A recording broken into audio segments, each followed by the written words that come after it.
آیا مقتدی جو ہے امام کے پیچھے کھڑا ہو کر جب نماز پڑھ رہا ہو تو کیا اس صورت میں بھی اس کے لیے لازم ہے کہ سورہ فاتحہ پڑھے؟ اس میں دو رائے ہو گئی، بلکہ تین۔ ایک رائے انتہائی ہے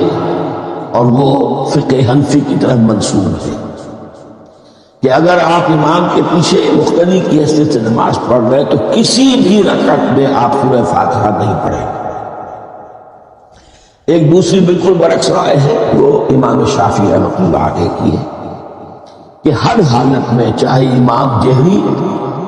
رکعت پڑھا رہا ہو جس میں وہ بلند آواز سے سورہ فاتحہ پڑھ رہا ہو اور چاہے وہ سری رکعت ہو، ہر حالت میں مقتدی کو بھی پڑھنا۔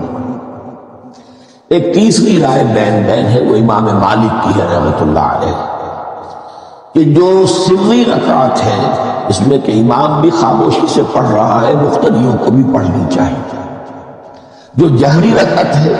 اس میں کہ امام بلند آواز سے پڑھ رہا ہے، اس میں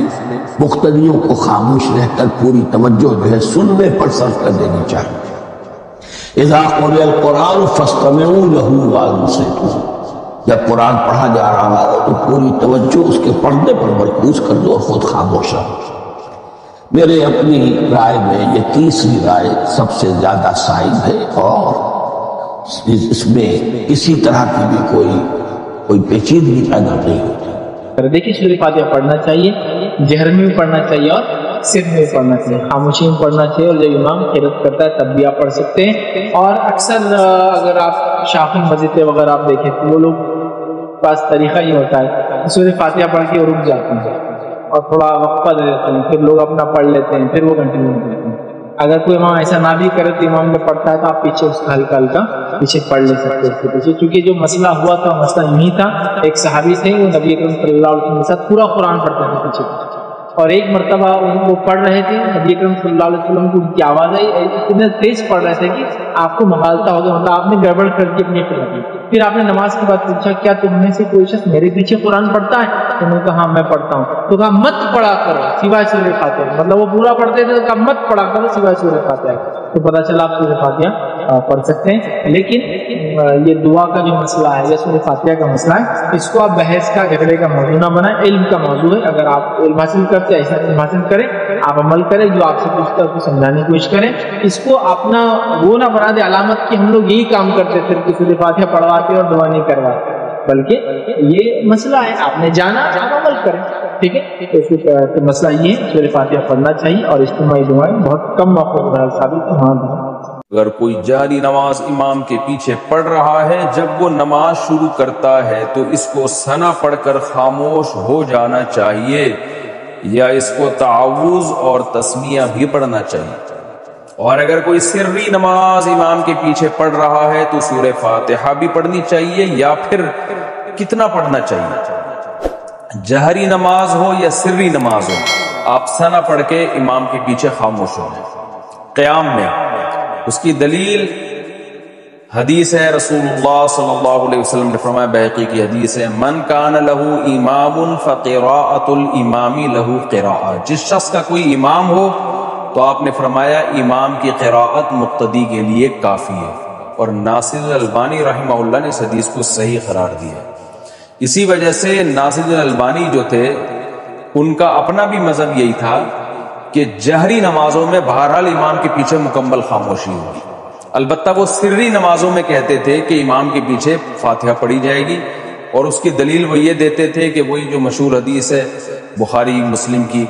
کہ لا صلاۃ لمن لم یقرأ بفاتحۃ الکتاب، جو فاتحہ کتاب نہیں پڑھتا اس کی نماز نہیں ہوتی۔ اور ترمذی وغیرہ کی روایت ہے جس میں آتا ہے کہ صحابہ نے کہا کہ ہم پڑھتے ہیں، آپ نے فرمایا سوائے ام القرآن کے اور کچھ نہ پڑھو۔ تو اور اقرأ بہا فی نفسک کے الفاظ بھی ہیں کہ تو اس بیس پر البانی رحمہ اللہ کا مذہب یہ تھا کہ بھئی جہری میں نہیں پڑھی جائے گی لیکن سری میں پڑھی جائے گی، لیکن احناف نے اس حدیث کو عام لیا ہے جس میں آتا ہے من کان لہ امام فقراءۃ الامام لہ قراءۃ، نبی نے فرمایا جس کا امام ہو امام کی قراءت مقتدی کے لیے کافی ہے۔ تو یہ جہری اور سری کا نبی نے کوئی فرق نہیں کیا اس میں، لہذا جہری میں بھی امام کی قراءت چاہے وہ فاتحہ ہو یا سورت ہو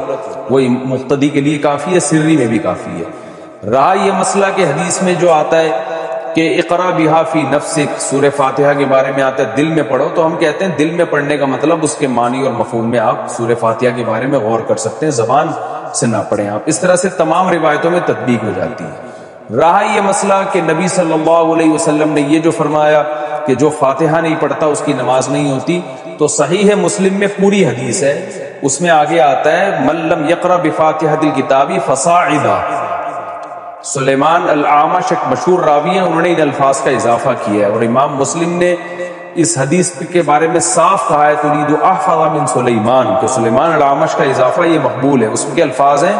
جو سورہ فاتحہ نہیں پڑھتا اور آگے قرات نہیں کرتا اس کی نماز نہیں ہوتی۔ تو اس سے پتہ چلتا ہے فاتحہ کے بعد قرات بھی ضروری ہے، اور اس کا کوئی بھی قائل نہیں ہے امام کے پیچھے قرات بھی کی جائے۔ تو ہم کہتے ہیں جیسے وہاں آپ یعنی یہ اس حدیث کو امام کے ساتھ خاص کرتے ہیں یا انفرادی نماز کے ساتھ خاص کرتے ہیں، جس میں آتا ہے کہ فاتحہ پلس تلاوت بھی کرنی ہے آپ نے، تو یہ امام کے بارے میں ہے کہ امام اگر فاتحہ کے ساتھ تلاوت نہیں کرے گا، یا منفرد جو نماز پڑھ رہا ہے وہ فاتحہ کے ساتھ تلاوت نہیں کرے گا، اس کی نہیں ہوگی۔ تو اس سے پتہ چلتا ہے وہ حدیثیں جن میں صرف فاتحہ کا ذکر ہے وہ بھی صرف امام یا منفرد کے بارے میں ہے، مقتدی کے بارے میں وہ حدیثیں نہیں ہیں۔